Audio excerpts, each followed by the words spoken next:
Hola queridos amigos, bienvenidos a una nueva sesión de la tertulia de Siglo y Cuarto en la nueva televisión universitaria. Esta noche vamos a tener nuevamente un mano a mano con un amigo, un tertuliano ya de este espacio que tenemos cada fin de semana.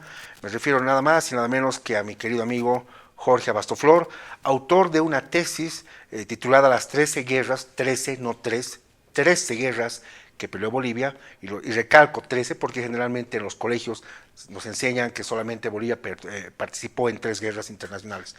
Esta noche vamos a desmitificar ese hecho y vamos a hablar que por lo menos son más de 10 guerras internacionales que Bolivia en toda su historia, en sus ya cerca de 200 años ha peleado. Vamos a entender también a qué nos referimos con guerra, con campaña, con combate y toda la implicación y también vamos a tomar a varios autores para saber realmente a qué nos referimos cuando hablamos del fenómeno monstruo, este fenómeno monstruo en la historiografía que es, sin duda alguna, una guerra internacional. Querido Jorgito, qué gusto tenerte en la tertulia, una vez más, en esta tu casa.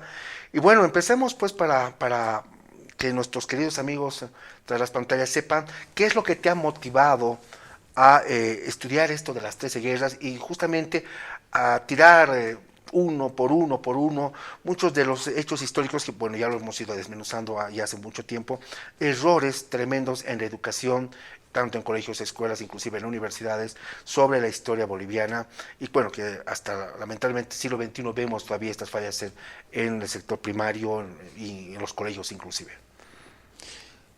Muchas gracias por la invitación, siempre para poder hablar de esta tesis, este trabajo que llevaba adelante Pablo. Siempre pensé que era muy importante darle a conocer a la población este hecho tan trascendental, a pesar de que estamos en un momento en el que consideramos a la paz como el objetivo primordial, pero siempre he pensado que estás condenado a sufrir la guerra o a no experimentar la paz si es que no entiendes el concepto, si es que no entiendes cómo funciona el fenómeno de la guerra. Yo comencé estudiando este fenómeno cuando estaba en la Escuela de Altos Estudios Nacionales. Me interesaba en ese momento saber por qué las bolivianas y los bolivianos tenemos una autoestima tan baja. Necesitaba buscar cuáles eran los hechos que estaban alrededor de todo aquello. Es un hecho muy conocido que Bolivia probablemente tiene la autoestima más baja en Latinoamérica, en lo que se refiere a sus ciudadanas y a sus ciudadanos. Afortunadamente es un fenómeno que también ha ido evolucionando desde que he comenzado a hacer este estudio. Estamos hablando ya de hace ya más de 10 años alrededor, ¿no? Sí, estamos yendo a los 11 años. Yo en la Academia de Historia Militar, claro, yo estaba ahí, te escuché cuando ahí nos conocimos hacía tantos años, ya más de 10 años. Fue desde esa época que viste este proceso de evolución, porque hoy mucha gente ya maneja también estos nuevos paradigmas que tú los has ido hace muchos años, además con trabajo de campo, con muchas cosas que has ido trabajando este tema. Así es. Para aquella oportunidad, hace 11 años, hice una encuesta en más de 80 establecimientos educativos de las ciudades de La Paz, El Alto y Viacha, donde pude establecer no solamente este hecho de que existe una baja autoestima, sino que además pude establecer por qué existe esa baja autoestima. Y la identifiqué en el hecho de que nos cuentan mal la historia. Es en la forma en la que nos enseñan la historia de Bolivia la que incide directamente en la baja autoestima que tienen las bolivianas y los bolivianos. Entre paréntesis, ¿quién nos cuenta mal la historia? ¿Los profesores? Los libros, digamos, no oficiales? Sabemos que no existe una historia oficial, pero sí los libros más leídos, los recomendados en los colegios. ¿Quién nos cuenta mal la historia? Bueno, al final el que nos enseña mal o la que nos enseña mal es la maestra y el maestro en nuestro salón de clases. Pero eso es porque uno ha recibido exactamente la misma formación, esa formación donde nuestra historia está llena de vacíos y catástrofes, y segundo, porque no dispone de material nuevo que se haya editado recientemente que vaya a complementar el trabajo que está realizando. Es decir, no han habido nuevos insumos importantes que se hayan introducido dentro de la currícula, especialmente de la materia de historia de Bolivia, y seguimos repitiéndonos los mismos mitos desde hace ya 100 años. No ha habido una transformación sustancial en lo que pensamos acerca de nuestro país, simple y sencillamente porque seguimos recibiendo la misma historia de Bolivia que nuestros padres, nuestros abuelos, nuestros bisabuelos y de repente, inclusive anteriormente, han ido recibiendo. no hemos tenido entonces la capacidad de ir entregando a las nuevas generaciones una mejor historia que vaya a incidir no solamente en el aspecto de la autoestima, sino que también vaya a incidir en el aspecto del orgullo nacional, de la conciencia nacional y de la formación de la nacionalidad. ¿Por qué? Porque la razón por la que se enseña historia dentro de los establecimientos educativos en todas partes del mundo es como mecanismo ideológico para la formación de una nacionalidad. Estamos hablando, lo que tú te refieres, a la historia patria, ¿no? Porque bueno, la historiografía tiene muchas ramas y es muy grande y se basa siempre en elementos, en metodologías científicas de investigación. Puede haber muchas metodologías de distintos lados, de distintas universidades del mundo, pero tú hablas de una historia patria enfocada a, historia nacional por supuesto, enfocada a elevar de virtudes y también por supuesto mostrar también los errores que como sociedad, que como país hemos tenido. Por supuesto, pero en todos los estados organizados existe siempre la premisa de que deben ser mucho más importantes, debe ser mucho más importante la narración de los hechos positivos que han contribuido a la formación de un estado, a la formación de una nación, a la formación de una patria. Es algo universal. Yeah. Sin embargo, en nuestro país, de una manera en que yo no he visto en ninguna parte, en ningún otro sistema educativo, hacemos incidencia en los aspectos negativos de nuestra historia, dejando de lado los aspectos positivos, exprofesamente, con lo cual al final acabamos con aquello que te decía, que nuestra historia está llena de vacíos y de catástrofes. Y si seguimos enseñando esto, lo que va a pasar es que eventualmente vamos a tener una crisis de identidad, porque ya de por sí la conciencia nacional boliviana ha demostrado una enorme resiliencia al poder haber resistido este ataque tan duro a su núcleo, que es precisamente la historia que ha vivido una nación, una patria, pero no es algo que se pueda extender ad infinitum. Hay cosas que nosotros escuchamos permanentemente en la calle, de personas que lo dicen prácticamente sin pensar. No, ¿por qué no clasificamos a la siguiente ronda? No, es que somos bolivianos. ¿Por qué no tenemos nuevos descubrimientos científicos? No, pues lo que pasa es que estamos en Bolivia. Es decir, ¿por qué llegamos tarde? Es que es la hora boliviana. O sea, es una linda disculpa para justificar la mediocridad, básicamente, ¿no? Sí, no sé si sea tan linda, pero es el argumento fácil, cómodo, para poder justificar el no alcanzar grandes sitiales, grandes lugares, no alcanzar campeonatos, no alcanzar reconocimientos internacionales en la ciencia, en el arte, en la cultura, etcétera. Es una justificación. Ya, volviendo al tema de la historia boliviana y en este caso las guerras, yo trato, es muy difícil, ¿no? Pero trato de irme al centro, ¿no? O sea, si yo condeno la historiografía antigua que nos han enseñado en los colegios, que ya tiene 100 años, justamente como este mapa que en este momento lo estamos viendo, de el niño indígena con el niño bien de sociedad, entre comillas, pintado por Arturo Borda, otra vez lo estamos viendo, que le enseña la historia además de las pérdidas territoriales. Yo siempre he condenado esta forma, siempre, digo, en los últimos 15 años, esta forma negativa de enseñar nuestra historia. Como que también he condenado la forma de enseñar de la historia en Chile. Pienso que Chile y Bolivia somos los extremos, donde Bolivia nos han lavado el cerebro de que Bolivia es el país derrotado, que todas las guerras ha perdido, y que Chile es el país del ejército vencedor nunca vencido. Ambas, por supuesto, falsas, porque Chile sabe lo que es perder guerras, sabe lo que es perder territorios, y Bolivia sabe lo que es ganar guerras y ganar territorios, y viceversa. Entonces yo pienso que para entrar a este siglo XXI, ya estamos, ya en medio, tenemos que empezar a tender a buscar el equilibrio. Creo que el equilibrio es lo que más se acerca, digamos, a una cierta perfección. Es muy difícil, nunca lo vamos a lograr, pero ser más equilibrados. Y creo que también la mediocridad de muchos de nuestros profesores, y hay que decirlo esto lamentablemente, porque hay muchos libros de hace unos 15 años que ya están renovando esta historia boliviana, pero el profesor sigue repitiendo en realidad lo que le enseñaron en su colegio. Estamos hablando, Jorge, creo que estás de acuerdo conmigo, que son casi 4 generaciones de de esta forma mentis de que perdimos, nos ganaron, que Melgarejo cambió por el territorio por el caballito, que estábamos a las puertas de Asunción, que muchos de estos, que perdimos el mar por festejar el carnaval, muchos de estos folclorismos que, claro, un momento, o sea, yo pienso que es más para análisis de un sociólogo, un psicólogo, ¿no? Para ver por qué seguimos los bolivianos agarrándonos en estos elementos folclóricos que no tienen ningún asidero histórico, ningún fundamento histórico, ¿no? Yo creo que es el tema de que le faltan insumos a los maestros, a los ¿Les profesores. falta o no conocemos? Insumos, la historia boliviana tiene tremendos insumos. Otra cosa es que no conocemos. A veces nos estamos inventando cosas, pero tenemos grandes hechos históricos. Estoy de acuerdo contigo en el hecho de que existe la literatura, pero para que esa literatura llegue al profesor, llegue al maestro, tiene que intervenir el Estado. Porque un libro es caro, especialmente en un país como el nuestro. Un buen libro no te cuesta menos de 100 bolivianos, menos de 150 bolivianos, algo que un maestro, un profesor no se puede dar el lujo de gastar al mes para poder nutrir una biblioteca personal. Entonces ahí sí se necesita una influencia del Estado que le tiene que proporcionar al maestro, al profesor, el material necesario como para que vaya haciéndose un criterio personal en primer lugar y después para que tenga las suficientes armas como para poder abordar los hechos históricos con una mayor cantidad de datos.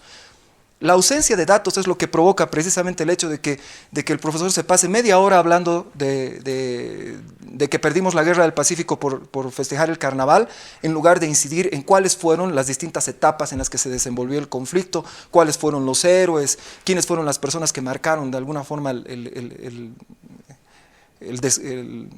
recorrido histórico de aquel evento. Es decir, tenemos ese problema de vacío de información, y el vacío de información lo estamos llenando con mitos, lo seguimos haciendo.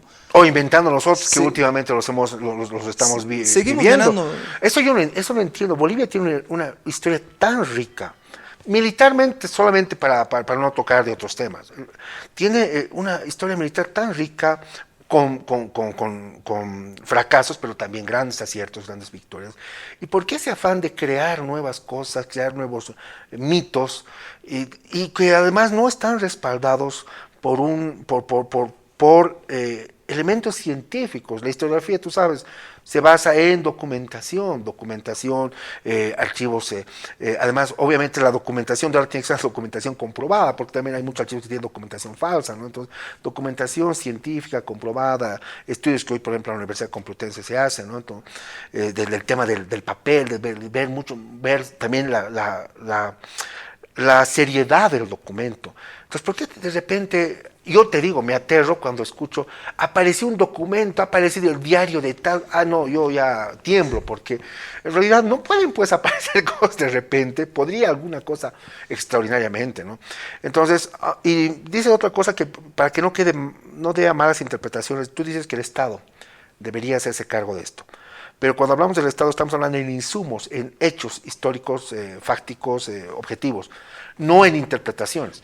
Porque también que un Estado te lo interprete las cosas es muy peligroso.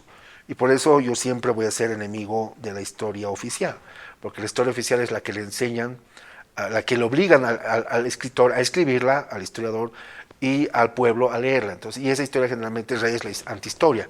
Pero tú hablas de insumos, de hechos que pueda ya el profesor, con esa capacidad que tiene de discernimiento, poderlas elaborar y dar su interpretación. ¿A eso te refieres cuando hablas del Estado, digamos? Yo hablo del material que está disponible. Tenemos insumo. muchos libros en este momento que están circulando, que son muy buenos y que pueden ayudar a construir un mejor entendimiento, un mejor conocimiento. Entonces, el Estado lo que tiene que hacer es poner a disposición de los maestros y los profesores ese material, que obviamente tiene la visión de su autor, pero no tiene ninguna manipulación o ningún tipo de sesgo que vaya a partir del Estado. A mí me parece muy interesante la iniciativa que ha tenido la vicepresidencia de poder editar los 200 libros más importantes de nuestra historia. Según la vicepresidencia. No sé cuál es el nombre exactamente, Pero yo he visto que hay muchos libros de mucha calidad, con mucho contenido y además a un precio que es accesible. Libros de 35 bolivianos, de 50 bolivianos, ya hacen más probable que un profesor y un maestro pueda acceder a ese conocimiento. Ahora, el profesor, tú en los trabajos de campo que has realizado, el profesor de ciencias sociales, que se llama, ¿no? De historia, lee. O sea, será suficiente que tú le des los libros, le des los insumos, le des las computadoras para que investigue, para que se dé un tiempo para, bueno, a ver, yo he aprendido de esta forma los hechos históricos bolivianos, los fastos militares, ¿no? Los fastos bolivianos. Empezaré a replantearme nuevamente, a hacerle preguntas a la historia, o has visto esa soberbia de algunos profesores que dicen, no, ya conozco, no tenemos más que, ya sabemos todo de Avaroa, ya sabemos todo, ¿qué más vamos a...? ¿Tú has visto eso? O sea, porque yo pienso que va por ahí el tema, inclusive más que por el mismo, digamos, la misma posibilidad de que el profesor pueda tener un material. Hoy día hay 1000 formas, 1000 plataformas, 1000 soportes, desde el internet, desde el video, desde un montón de otros elementos alternos a lo que es el libro, de que el profesor puede estar permanentemente actualizándose. Yo pienso que no hay sustituto para el libro.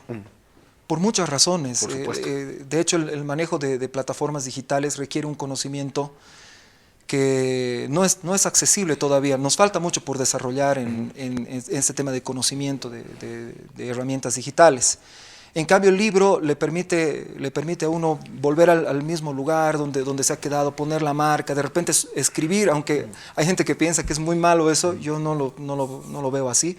Pero se puede escribir inclusive las notas de las cosas más importantes. Recuerdo a Napoleón escribiendo sus apreciaciones acerca del libro del Príncipe de Maquiavelo, y la versión que está sobrescrita por Napoleón es mucho más vendida que la versión original, por ejemplo. Entonces el libro nos permite ese tipo de análisis en el momento en el que uno está leyendo el material. Hay que poner a disposición de los maestros y los profesores una mayor cantidad de material, más cantidad de libros. Yo he visto profesores que son muy dedicados, y son la mayoría. Y cuando uno pone el material a su disposición, prácticamente lo devoran. Yo cuando hice la investigación, el estudio de campo, yo calculaba para que lean el material aproximadamente una semana, cuando a los 3 días ya yo comenzaba a recibir preguntas acerca de lo que había en el contenido. Me decían, ¿cómo es esto? ¿Cómo es posible? ¿Cómo no nos han dicho antes? A los 3 días, es decir, en la mitad del tiempo que yo había calculado que ya habría respuesta. Entonces existe más bien una avidez de poder contar con ese material, disponerlo, utilizarlo, incorporarlo a sus clases, y eso es lo que tenemos que aprovechar. Tenemos muy buenos maestros. En eso estoy de acuerdo contigo. Cuando tú les hablas a las conferencias, a mí me pasa lo mismo, hablas de que Bolivia ganó alguna guerra o ganó alguna batalla, ves para empezar unas caras de incredulidad, ¿no? Es lo primero. Claro, y dicen, pues este tipo se está inventando o ha venido farreado o alguna cosa de esas, porque claro, toda la historia empezamos con siempre, para empezar siempre la introducción del ejército, Bolivia estaba pobremente armada, Bolivia, o sea, empezamos con esa muletilla, para el mito de la debilidad, para justificarnos todo, ¿no? Y te hago esta tercera pregunta. Esto se deberá a una manipulación que es más grave, manipulación política de los distintos gobiernos en la historia, que lo que el gobierno del siguiente, o sea, era hablar mal, destrozar a lo que hizo el anterior. Ejemplo 1, batalla de Ingavi, el generalísimo, luego después mariscal, José de Vallivian no solamente gana la batalla de Ingavi, sino que además con eso se gana la guerra de 1841 a 42, que es la guerra con Perú. No solamente el ejército peruano es aniquilado, sino inclusive su comandante es muerto. Todo su gabinete es capturado. Es un gran triunfo boliviano. Pero entra luego años después su archirrival, enemigo político, Isidoro Belzu, Manuel Isidoro Belzu, y para empezar va a ser demoler ese obelisco conmemorativo en Gavi. Todo lo que hizo Vallivian no sirve. Y eso es permanentemente en nuestra historia. Entra un gobierno, todos los logros, las cosas positivas no existen y hay que borrar. ¿Tú crees que eso es tal vez el fenómeno más fuerte que ha hecho que tengamos una historia negativa, de negativo hasta el día de hoy? Yo creo que más que una manipulación ha habido una destrucción del pasado.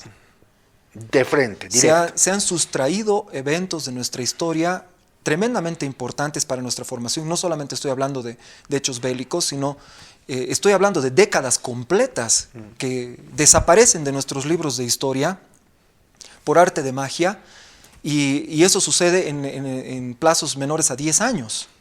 Entonces, y sí, evidentemente existe esta tendencia de régimen tras régimen que llega al poder. Generalmente en nuestro país la circulación de las élites se ha dado de forma traumática. No hemos podido todavía como país lograr una circulación de élites que sea armónica.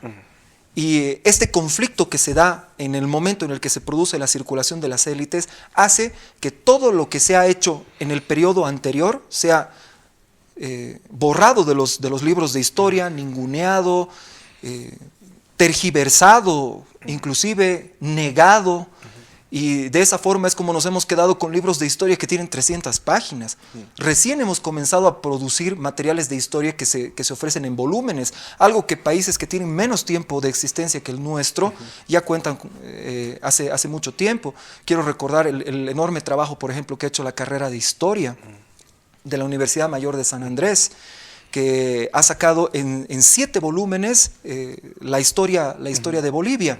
Entonces, así es como se debe construir la historia, no sacando libros como Alcides Arguedas o como Finot, por ejemplo, libros de 300 páginas. Es obvio que en esas 300 páginas no van a estar contados todos los eventos que tienen que ver con nuestra historia. Además que mencionas de escritores, investigadores, historiadores, pero que siempre han tenido una línea de un lado o del otro, ¿no? O sea, no se ve, digamos, cierta objetividad.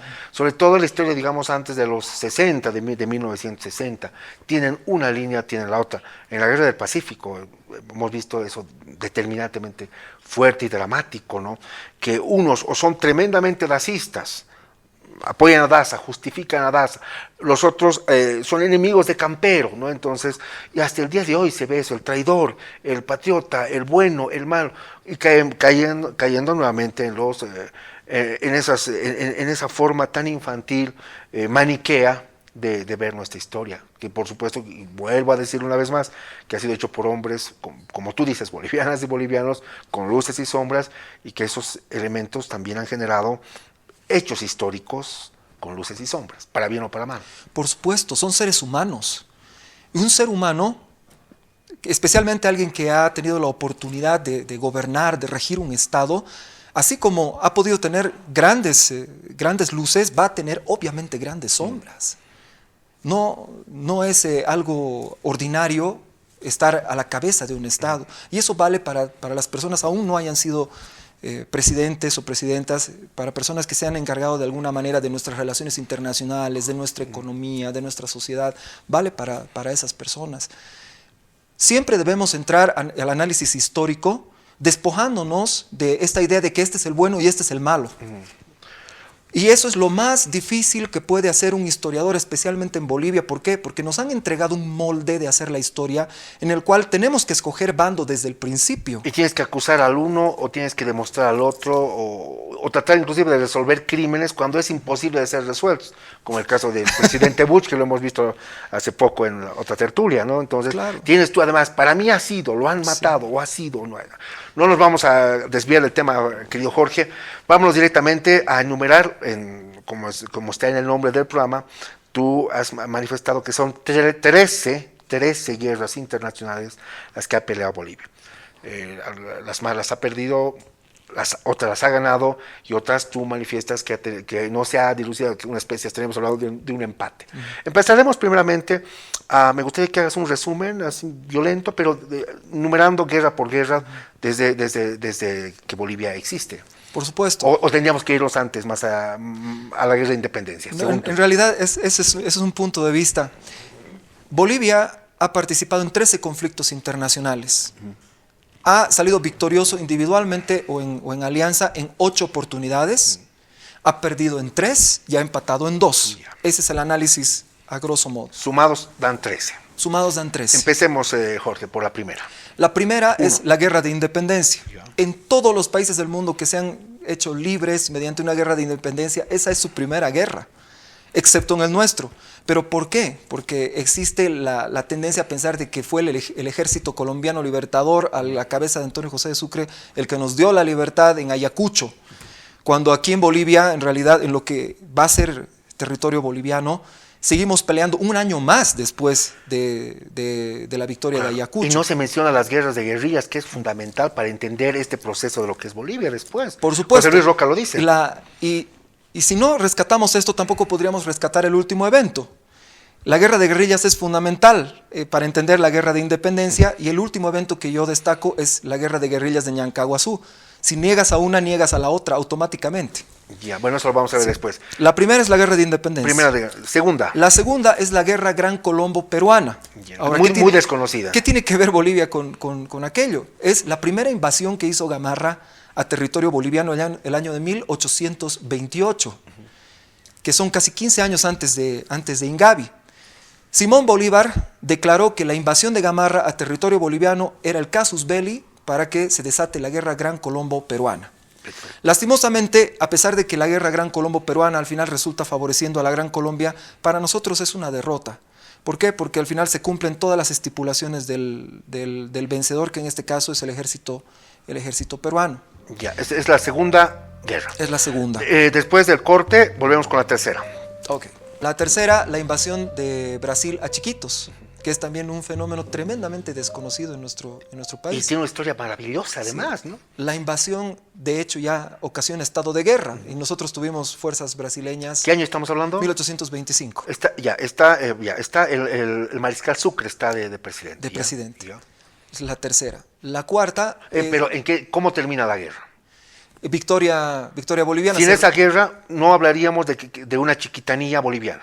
Y de moxos, y tampoco hablaríamos de un chaco boliviano. O sea, el Festival de las Misiones Jesuíticas, por ahí todo esto serían parte del Brasil. Así es. Qué interesante. Y acaba con una disculpa pública, además, del emperador Pedro I del Brasil. Correcto. Además, que este famoso periódico, el Fluminense, además le obliga, el mismo pueblo, el mismo Estado brasilero, estaba en contra de esta invasión, ¿no? ¿Quiénes son los que invaden el territorio boliviano? Tropas regulares brasileñas que parten de Mato Grosso, es decir, el ejército brasileño. Perfecto. Que parten de Mato Grosso. Ya, estamos hablando de Tercera Guerra. Sí. Después de eso viene el periodo de Mariscal. Cuarta. Sí, el periodo del Mariscal Andrés de Santa Cruz. Ya.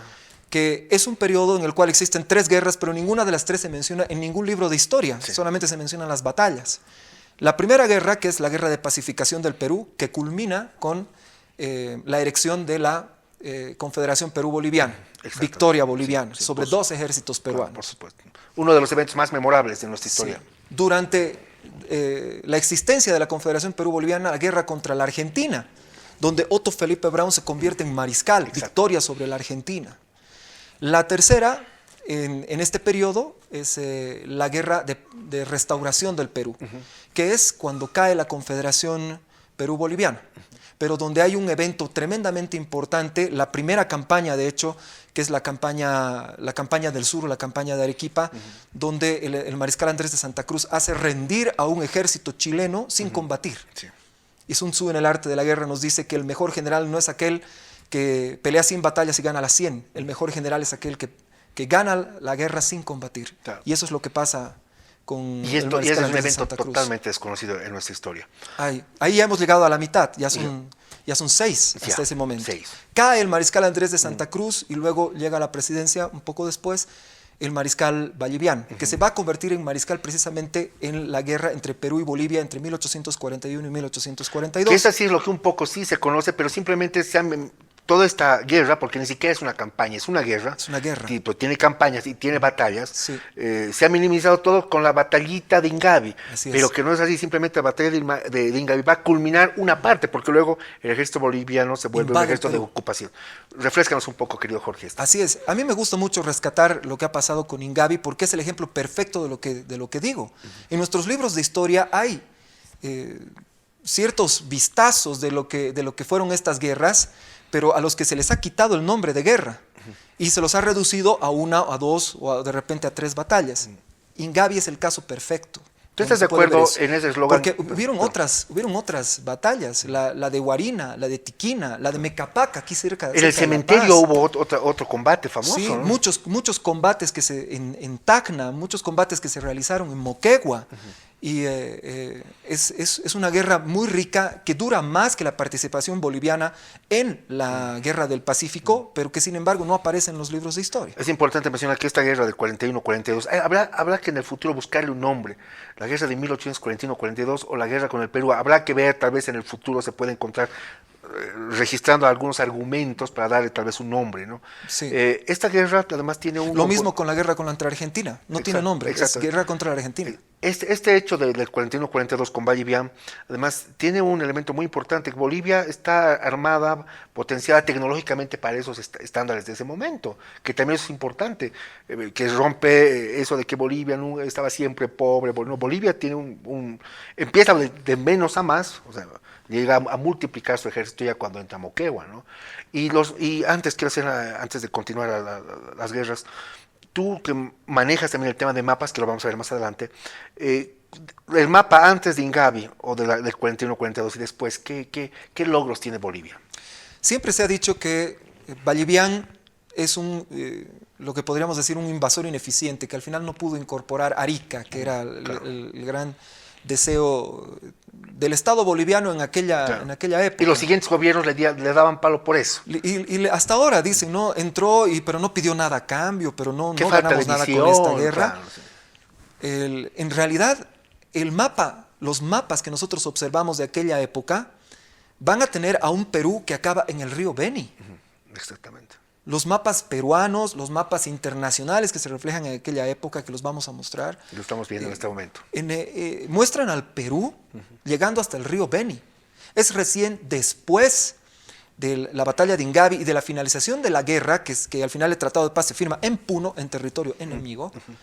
Finalizando la guerra es que los mapas van a comenzar a mostrar la región de Apolobamba, que actualmente son la provincia Franz Tamayo y la provincia Iturralde, del norte de La Paz, el norte del Beni, el departamento de Pando van a comenzar figurando, y por supuesto el Acre y el Purús durante un tiempo van a comenzar a figurar dentro de los mapas bolivianos. A partir de ese hecho importante de 1841-1842. Y otra cosa que parece pequeñita, porque lo es geográficamente, es la península de Copacabana. Exactamente. Que era una reclamación, pero ya muy antigua del Perú. Y obviamente, solo hay que ver un mapa para darte cuenta que la península de Copacabana está del otro lado del lago. Claro. Con Ingavi, con ese triunfo boliviano, que paradójicamente el 18 de noviembre ni siquiera es feriado boliviano, sin este triunfo no hablaríamos de una Copacabana boliviana, sino una Copacabana peruana. Y de un tercio de lo que actualmente es Bolivia. Exactamente. Territorialmente. Es maravilloso eso. Y eso tenemos que replantear, inclusive no solamente por tema historiográfico, sino por el tema inclusive de cívica. Vámonos a la siguiente guerra, Jorge. Por supuesto. Se cae después el gobierno de Vallivian y vivimos una etapa muy turbulenta dentro del país. Que habría que analizarla también, porque nuestros libros de historia directamente pasan de la década del 40 a la década del 70. Y ahí es donde nos encontramos, un paso previo, la guerra hispano-sudamericana. La guerra hispano-sudamericana sucede cuando Melgarejo es presidente. Justamente, en Bolivia. Y los grados que le dan Chile no es pues por traición, es porque participó en esa guerra. Son 4 países. Por supuesto. Chile, Perú, Ecuador y Bolivia. Claro. Los 4 países se coaligan para expulsar a la Armada Española, que había tomado varias islas, las más importantes, las islas de Chincha, en el Perú, que eran el lugar de donde se sacaba el guano y el salitre, principalmente en el Perú. La principal exportación del Perú partía precisamente de allí, y obviamente Perú era el primer exportador mundial de guano y salitre. Recuérdanos para nuestros amigos televidentes, ¿qué año exactamente? Estamos hablando del año de 1863, 63, el año en que se desata la... Estamos hablando 15 años antes de la que nosotros conocemos como Guerra del Pacífico. Exacto. Y no participan tropas bolivianas, ni tampoco participa la armada boliviana. Pero esta era una guerra muy particular en la que la armada conjunta o combinada entre Perú y Chile se la pasan escapando de la armada española y van y se refugian en realidad detrás de la isla de Chiloé, en una bahía, en el sur del Perú. De lo que se trataba esta guerra era de desgaste. Los que pudiesen aguantar más tiempo iban a poder vencer en la guerra, porque como he dicho, no había un interés de parte de peruanos y chilenos de enfrentar directamente a la Armada española. Van a ser maniobras disuasivas Sí. y distractivas y de desgaste, como dices. Sí, hay combates, lógicamente, pero había un aspecto fundamental. La Armada española necesitaba puertos para poder reparar a sus naves que habían sido averiadas y para reabastecerse y continuar el conflicto. En el momento en el que Bolivia entra al conflicto, le niega los últimos puertos que estaban disponibles para la Armada española. Y producto de esa negación es que al final la Armada española se debilita y finalmente claudica. Y de tal forma es que sucede una victoria para esos 4 países sudamericanos, incluyendo a Bolivia. Pero lo que es importante, pues, Bolivia no participa militarmente. No, más bien su apoyo es de carácter logístico. Estratégico. Y en este caso, como la guerra es una guerra de desgaste, la logística obviamente juega el papel central, no las acciones militares, sino la logística es lo que juega el papel central. Por ello es que la participación de Bolivia es fundamental. Si la Armada Española hubiese tenido los puertos bolivianos para poder arreglar sus naves o para reabastecerse, otro hubiese sido la historia. Seguramente. Después de esta guerra pasamos a la que nosotros conocemos como la Guerra del Pacífico. ¿Qué número estaríamos hablando de la Guerra del Pacífico? De las 13. Hasta el gobierno de Santa Cruz ya tenemos 6. 6.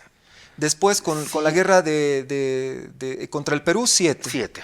La guerra hispano-sudamericana, 8. Guerra del Pacífico estaría, según tu catalogación, en el noveno. En el 9º lugar. Ya. Y es la última guerra en realidad que se disputa en el siglo XIX, el último conflicto internacional que se disputa en el siglo XIX. Ya habíamos visto que vencemos a la Armada Española, anteriormente es una victoria, que no se le reconoce además a Melgarejo jamás, como nunca se le reconoce nada de las cosas buenas que han pasado durante su gobierno. Producto de esa guerra, antes de pasar a la Guerra del Pacífico, es que finalmente Chile manda un embajador a Bolivia por primera vez, después de que Bolivia había mandado 7 embajadores a Chile para solucionar nuestro problema de límites. Claro. Y justamente es Melgarejo, en el gobierno de Melgarejo, nunca es bueno decir Melgarejo. Sí. El gobierno de Melgarejo crea el departamento del litoral, que finalmente es una mirada pues geopolítica. Y se funda Antofagasta, claro. Tierra hermosa. Claro. Nadie le reconoce nada a Melgarejo, pero Melgarejo tiene, el gobierno de Melgarejo, claro, como tú bien has dicho, tiene muchas cosas buenas que son necesarios resaltar. Es todo un trabajo el que hay que hacer con Melgarejo. Vamos a hacer una tertulia prometido sobre Melgarejo dentro de muy poco. Ya, vámonos a la 10ª guerra. Viene la Guerra del Pacífico, y obviamente todos saben que es una derrota. A mí no me gusta hacer mucha narración. Para mí es la guerra, la derrota más terrible por las consecuencias, sobre todo. Por supuesto. Y la mancha que hasta el día de hoy nosotros lo tenemos como San Benito los bolivianos, ¿no? Así es. Ya, pasamos a la 10ª. Después de la Guerra del Pacífico viene la Guerra del Acre, que comienza siendo un movimiento separatista, pero al final ese movimiento separatista que es vencido en 2 oportunidades, en 2 campañas militares, heroicas hasta decir basta, es decir, el heroísmo del soldado boliviano y de la propia población boliviana que pelea en el Acre no tiene límites. No hay nadie todavía que haya querido rescatar en su debida medida una guerra que duró 5 años. Muy desconocida además. Además que fue un esfuerzo descomunal. Las tropas se dieron cuenta que era imposible llegar por nuestro propio territorio por la malaria, las pestes, y terminan dando la vuelta por Argentina, yendo al Brasil y entrando por el Mato Grosso. Imagínate ese esfuerzo descomunal del ejército boliviano. Por supuesto, y un esfuerzo además que se realiza con un ejército que es prácticamente inexistente después de la guerra civil entre el norte y el sur, conocida también como Guerra Federal, donde prácticamente desvanece el ejército boliviano. ¿Por qué? Porque ambas mitades en las que se parte luchan entre sí hasta hacerse desaparecer. Eso te voy a preguntar después, ¿por qué no has incluido, pero más adelante, por qué no has incluido a la Guerra Federal, que es una guerra terrible? Todas las guerras civiles en cualquier parte del mundo, Estados Unidos, España, son terribles en las consecuencias. No hay nada peor que una guerra civil. Te voy a preguntar más adelante y hazme recuerdo por qué no las has tomado entre las 13 guerras a la Guerra Federal de 1899. Una pregunta más. Tú esto que mencionas como Guerra del Acre. Algunos autores mencionan como campañas. Algunos dividen. En realidad, la Guerra del Acre son 2 campañas. ¿Tú qué piensas al respecto? Lo que sucede es que, para partir desde lo más pequeños, los combates están intrínsecamente ligados con las batallas. Las batallas forman parte de las campañas. Y no existe ninguna campaña militar que no se dé en un estado de guerra. Ya, correcto. Entonces, cuando hablas de que sucedió un combate, hablas de que sucedió una batalla, especialmente si lo haces con referencia a una potencia extranjera, lo que tienes que preguntarte inmediatamente es a qué campaña pertenece. Y obviamente tienes que decir a qué guerra pertenece esto. Por eso es que cuando hablamos de la batalla de Ingabi, aunque se piense que fue la única batalla que se libró en aquella guerra, tenemos que decirnos ¿y a qué guerra pertenece? Porque no suceden batallas si no es en el marco de una campaña y en el marco de una guerra. Y debemos ser el único país del mundo que cuenta las batallas, pero no cuenta a qué guerra pertenecen esas batallas. El fenómeno que estamos viendo con el tema de la batalla de Ingabi. Es exactamente que lo hemos reducido a una batalla, siendo una guerra, además con un claro ganador, con un montón de acciones. Sí. Continuamos, vámonos luego del Acre, pasamos al Chaco. De la guerra del Acre pasamos a la guerra del Chaco. Estaríamos hablando del número... La guerra del Acre termina en empate. Ya. Las dos campañas militares que se realizaron en contra de los separatistas fueron victorias bolivianas, las dos. Y el momento en el que llega el presidente de Bolivia, porque ya no había nadie quien mandar a la guerra, entonces el propio presidente de Bolivia y el gabinete en pleno está ahí comandando las acciones, entonces produce terror en el propio gobierno brasileño, que hace ocupar el territorio del Acre con 4.000 tropas y a la vez envía otros 5.000 combatientes a nuestra frontera con el Brasil, que tenemos a la altura de Puerto Suárez, en el Mato Grosso. Entonces, en el momento en el que llegan las tropas brasileñas y penetran en el territorio del Acre, es que ya se desata el conflicto internacional. Al final, las tropas bolivianas regulares no se enfrentan a las tropas regulares brasileñas. Y es por eso que este conflicto internacional, que siempre lo hemos mostrado como una guerra entre Bolivia y Brasil, no se puede definir ni como una victoria para Bolivia ni como una victoria para el Brasil. ¿Qué es lo que sucede? Lo que sucede es un intercambio de territorios. El Brasil obviamente se beneficia más que Bolivia en términos territoriales, pero Bolivia obtiene el norte de lo que es actualmente el departamento de Pando, obtiene las islas que se encuentran en el río Itenes, que obviamente hay que estar ahí para ver de qué tamaño son esas islas, y obtiene la salida por el río Paraguay, que actualmente goza nuestro país, el Triángulo Man-Césped, que no sé por qué razón últimamente lo llaman el Triángulo Foyanini. Pero el Triángulo Man-Césped se obtiene como producto de la guerra del Acre, y es por ahí precisamente que Bolivia está saliendo actualmente al Océano Atlántico. Que estaríamos hablando ese triángulo en la primera parte, porque sin eso, por muchos logros que logramos, después lo vamos a ver en la guerra del Chaco, la historia sería muy diferente. Muy diferente. Vámonos a la guerra de... bueno, ya estamos en la... guerra del Chaco. 11, sí. 12, 10, sí. 11, guerra del Chaco. Esa es una guerra tan reciente, pero que hasta ahora los bolivianos no sabemos realmente quién ganó, quién no ganó. Tenemos nuestros propios excombatientes tenían una mirada tan pesimista en cifras, en territorio de lo que pasó en la campaña chaqueña. Pero al principio, cuando salen los excombatientes, ellos no piensan que han perdido la guerra.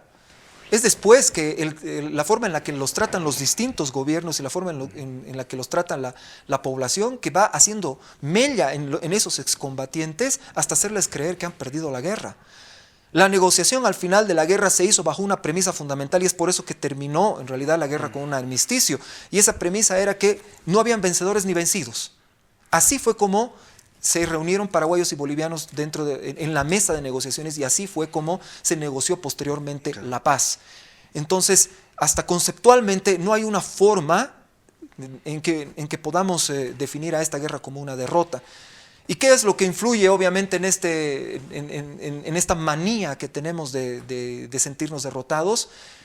Esta prueba a modo de materialismo histórico que nos presentan como la señal de la derrota, que es el mapa de las pérdidas territoriales, que ha sido definido como el mapa del luto por Carlos Mesa, que ha sido definido como el mapa maldito por el periodista Raúl Peñaranda. Es decir, tiene ya varios mapas donde hay varios pensadores e historiadores inclusive autores, que han percibido ya que ese mapa es una mentira y que no hay forma de que podamos seguir mostrando ese mapa con algún atisbo de realidad.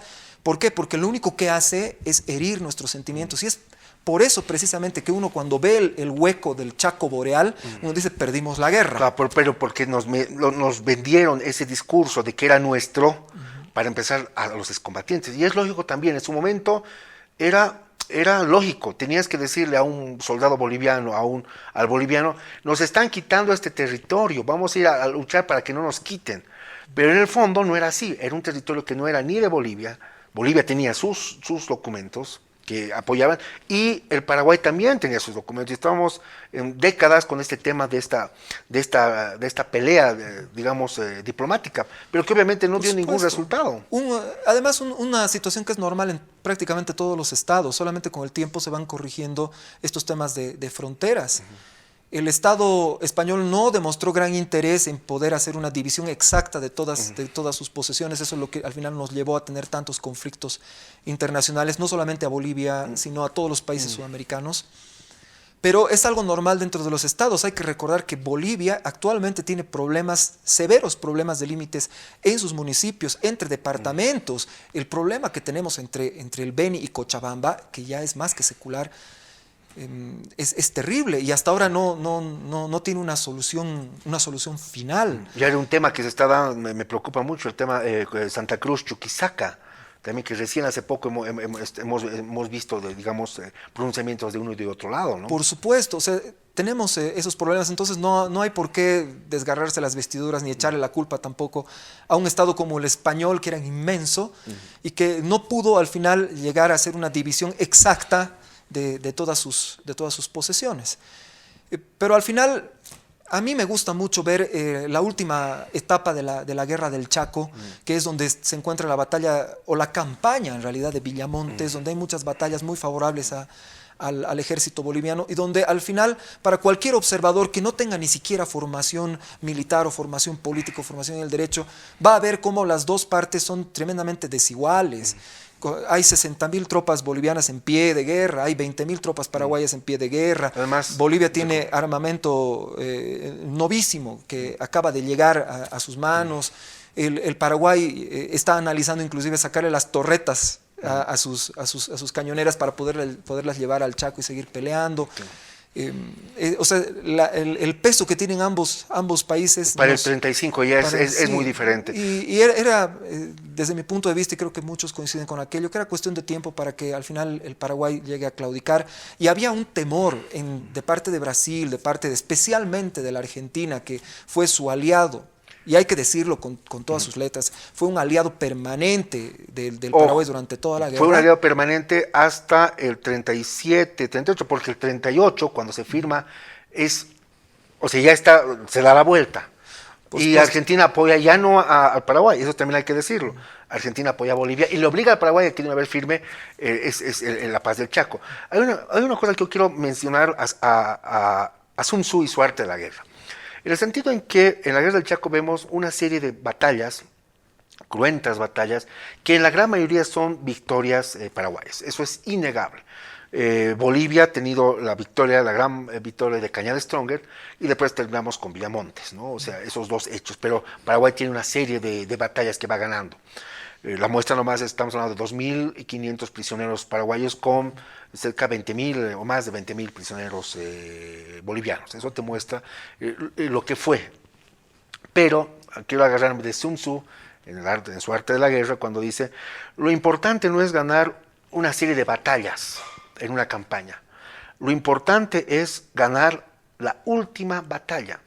Quien logra los objetivos y quien impone las condiciones es el que gana la última batalla.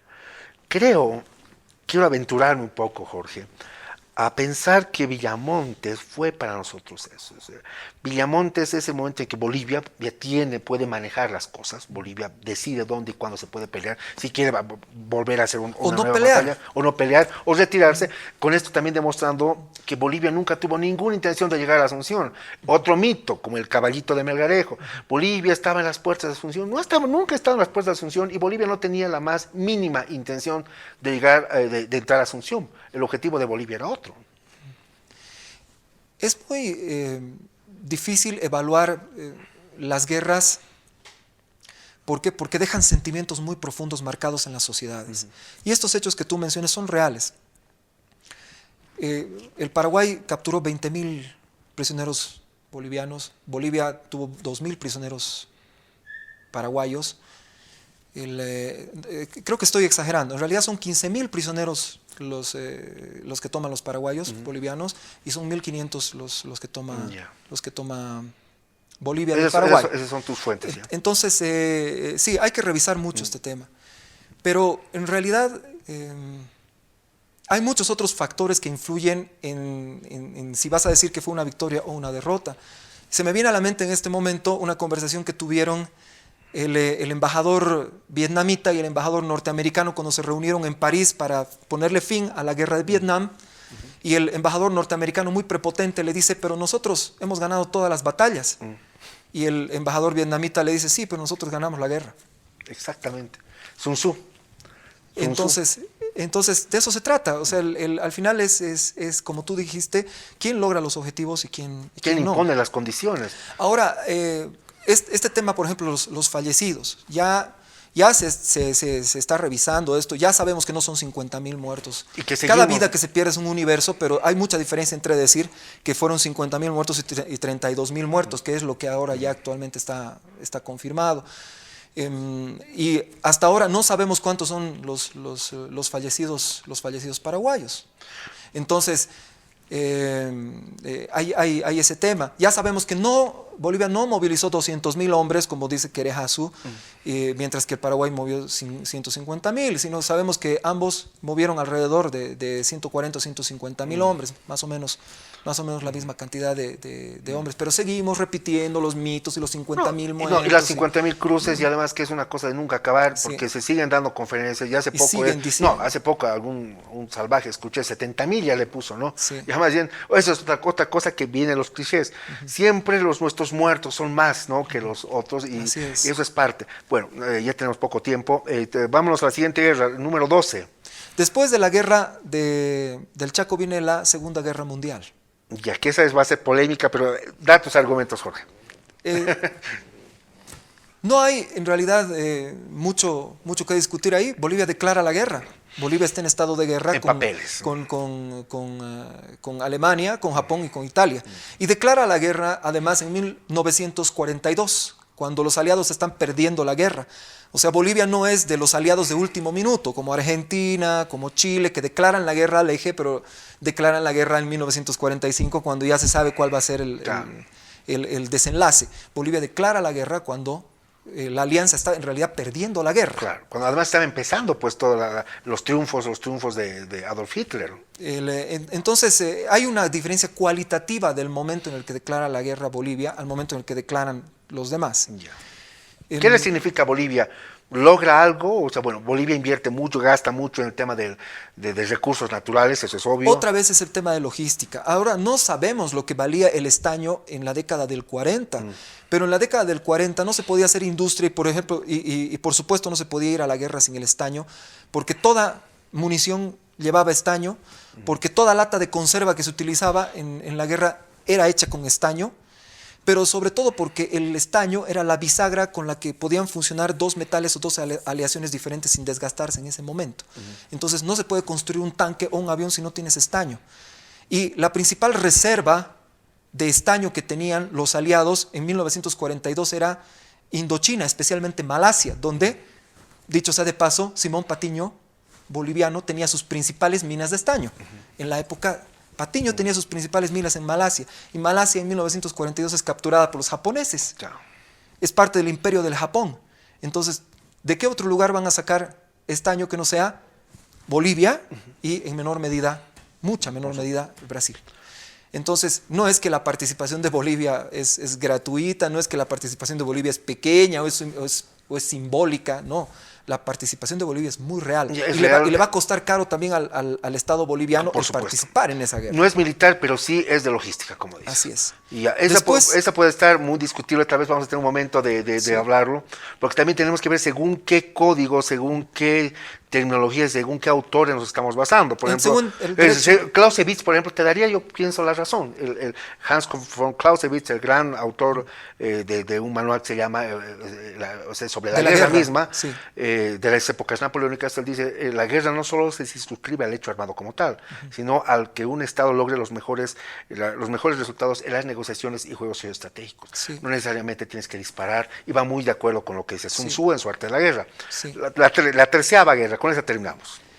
Bueno, y después de la Segunda Guerra Mundial viene la guerra de guerrillas de Ñancahuazú, donde hay una diversidad de combates y por una u otra razón no se hace recuerdo a esos combates que han habido, y obviamente hubieron heridos, hubieron fallecidos, hubieron prisioneros. Y en realidad sí, este conflicto se vuelve internacional por un tecnicismo. ¿Y cuál es ese tecnicismo?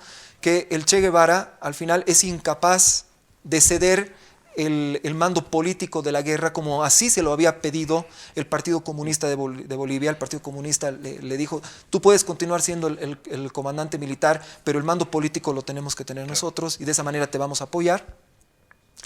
El Che Guevara rechaza el apoyo y rechaza el hecho de ceder el mando político. Al tener el mando político y el mando militar, hace que su grupo sea eminentemente internacional, con ninguna relación política con una entidad nacional. Entonces, un tecnicismo hace que este conflicto se vuelva internacional, pero donde obviamente también el Estado boliviano debe invertir recursos, donde el ejército debe hacer un despliegue que en términos generales es un despliegue acertado militarmente hablando. Claro, porque dura muy poco tiempo, en otros casos podía durar años inclusive, ¿no? Con un desgaste. Como ha sucedido en otros países de Latinoamérica. Mismo bien, claro. Tenemos el tiempo ya se nos ha ido, querido Jorge. Esto es un problema cuando nos apasionamos tanto en estos temas, y bueno, el tiempo ya se nos ha ido. Me gustaría que en unas breves palabras termines esta conclusión de estas guerras. Te propongo para otro paseo sobre los mapas, que me parece muy importante en otra tertulia. No debemos dejar pasar este momento de nuestra historia, porque es un momento en el cual estamos revisando la historia como en ningún otro que yo recuerde, al menos. Le estamos dando importancia a la historia.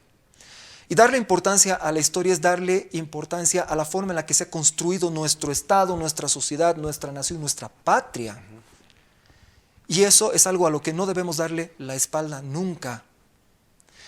Yo le quiero hacer una reflexión a los maestros y a los profesores. Enseñar historia no es solamente enseñar un conjunto de hechos históricos, un conjunto de eventos. Cuando enseñamos historia, lo que estamos haciendo es formar una conciencia nacional, formar una nación, formar una patria. Esa es la importancia. Y algunos podríamos decir que es mucho más importante inclusive que llenarnos la cabeza con otras disciplinas. ¿Por qué? Porque el proveernos con los elementos necesarios como para poder construir una identidad individual y colectiva sana, fuerte y estable, nos va a permitir construir hacia el futuro para las nuevas generaciones también una patria fuerte, individuos que tengan una alta moral y tengan una alta conciencia acerca de sus responsabilidades con el Estado, con la sociedad y con las nuevas generaciones. Muchas gracias, Pablo. No, gracias, querido Jorge, un placer, y queridos amigos, gracias por estar esta noche en la tertulia. La historia no solamente es para hacer horas cívicas, para hacer desfiles, ya lo hemos dicho varias veces. La historia es fundamentalmente para que los pueblos aprendan de su historia, de los aciertos, pero también, por supuesto, los fracasos. Finalmente, puede Bolivia haber tenido 8, 10, 13 guerras, no importa el número. Lo importante es que, pese a tener tantas guerras, el país que más guerras tuvo en la región, a pesar de todo eso, Bolivia sigue existiendo como Estado, y eso nos demuestra pues que los bolivianos tenemos cosas sin duda positivas para sentirnos felices y orgullosos. Muchas gracias.